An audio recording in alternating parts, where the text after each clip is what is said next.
So how did you infiltrate the neo-Nazi organization? Did you actually meet with them in person, or was it mostly online? So I'll just jump to the base. Okay. Because the base was the one that's kind of the beginning and the end of the book. They were actively recruiting. I mean, I was in the Klan too for a little while for the job. I got to be careful how I say it, right? People clip I that know, out. right? Back when I was in the Klan, we were good old boys.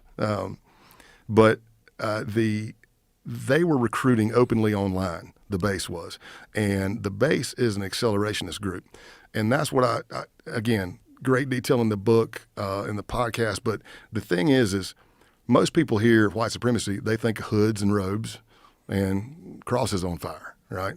That's not this, man. This is why they're called accelerationists. There's a book out there called Siege, written by James Mason, longtime white supremacist. It's a weird book. It's basically articles and interviews all just shoved together. But this guy kind of idolized and interviewed people like Charles Manson. You know, what a great role model.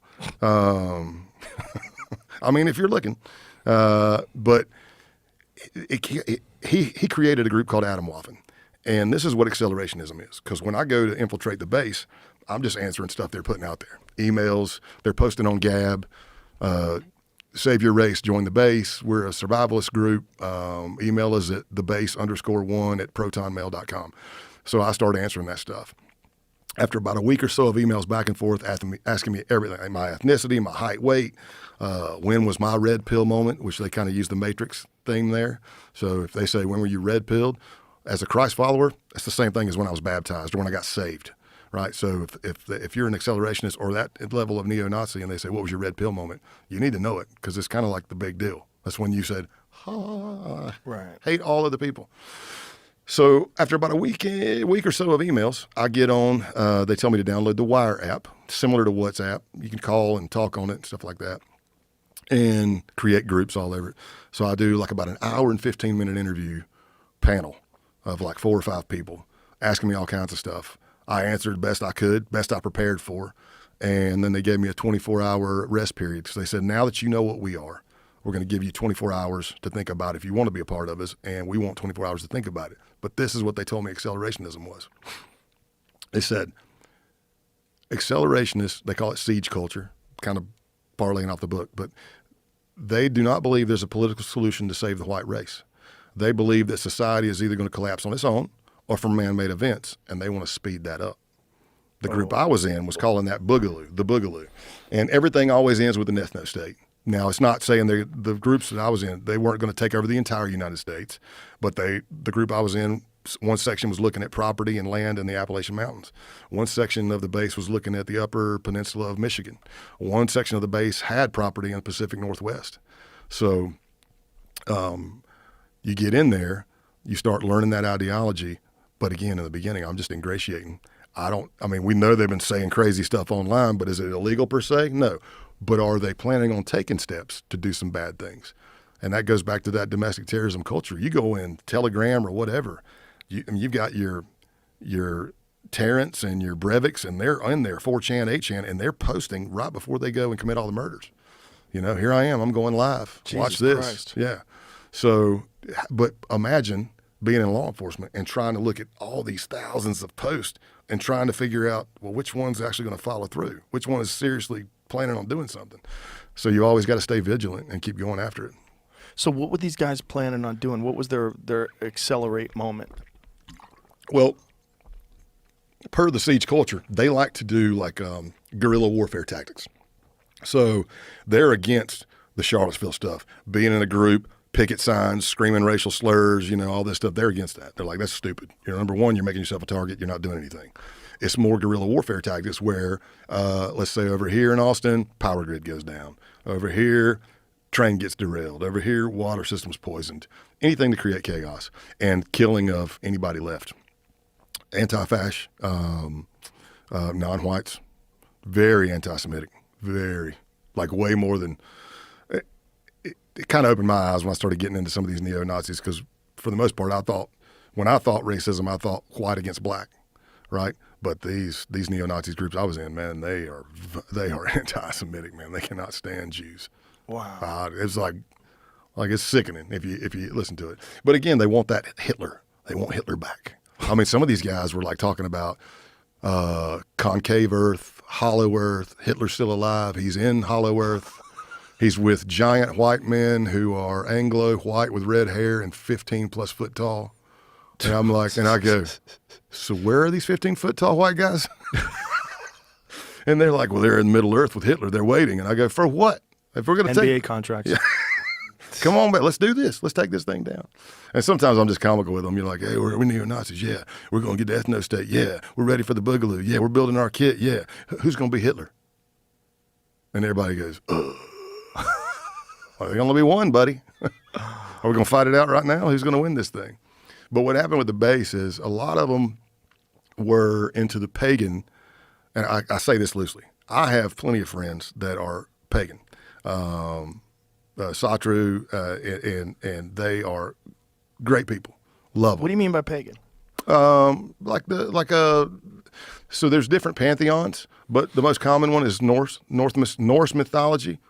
So basically it's basically the Marvel universe. So they worship ancient Odin, Viking culture? Yeah, Odin, Thor, whatever. Really? Yeah, oh yeah, man. Like there's a church for that? Well, I don't want to say a church per se, but yeah, they'll hold blot. A blot is just think Viking kind of stuff.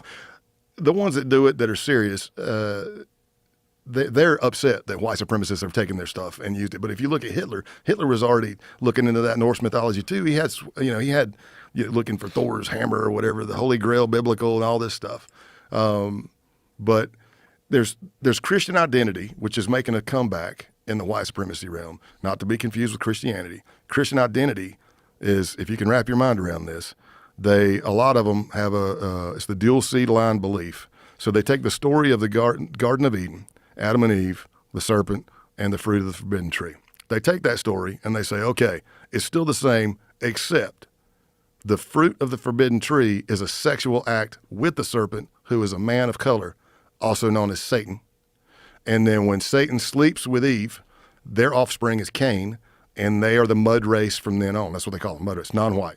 Mud race from then on down. But the procreation from Adam and Eve is Abel, and that's the pure white race. That's just one of the many belief systems. So when you see, I know, right? Yeah, I'm like shaking my head like, what the fuck? What? How did you get that? What are they using as like references? Like, how do they get this information? So as far back as that I know, I'm sure it came out earlier, but there was the Aryan Nation, Reverend Butler, Red Ray Fair, and all that stuff, and they taught that. They taught the Christian identity, Church of Jesus Christ Christian, and they take that and twist it, as if Jesus is just a white guy. And so did you physically meet with these guys Mm-hmm. and infiltrate their organization? Yeah, some of those, yes. And the Christian identity was kind of in the clan belief that I was in for a short moment, but the pagan, just like I said, that the Christian identity takes the Bible and twists it, then the paganism is taking Norse mythology, or if you're an Egyptian pantheon or whatever, and they're twisting it towards their white supremacy. And that's not what paganism really is. If you know, I've got friends that do it. They're upset with white supremacists using their stuff. But then again, in the base, there was a guy who wasn't a Satru priest, and he led the first blot I ever attended, BLOT, which is kind of like the worship ceremony for pagans. I mean, we're down there with our shirts off, wiping blood on our chest, drinking mead, as if we're Vikings, and then praying to our gods. And they would take wood, carved wood, and they would carve runes and like white supremacy symbols in it, and we would cut ourselves and bleed on the runes and then set that on fire and pray until the fire went out. Whoa. Yeah. And that was How kind many of these guys are out there in the world? I don't know. I mean, there's academia and stuff they're like, there's millions of white supremacists and Nazis are going to be on your doorstep tomorrow. I'm not going to say that. Well, they want to call everything white supremacy, which is a real problem because there's actual white supremacy out there. Yeah. And when you call everything white supremacist, Just somebody disagreeing or having a different belief system. Watching a video of a fucking crazy professor who was saying that marriage is white supremacist. It's the craziest video of all time. There's an undercover video where they interviewed this lady and they were asking her questions and she didn't know she was being recorded. She was a professor. Yeah.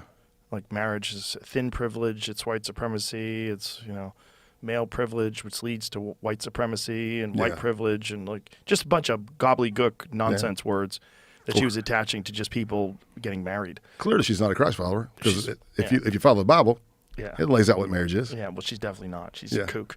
But it's the problem is calling everything white supremacy. It kind of it obscures the fact that there's really people like the people that you're running into. Mm-hmm. They're real. Yeah. And It's just like how many of them and where are they? Thousands, hundreds of thousands. Yeah, I'd say I don't know about hundreds of thousands, but I'd say thousands, thousands. Yeah. thousands.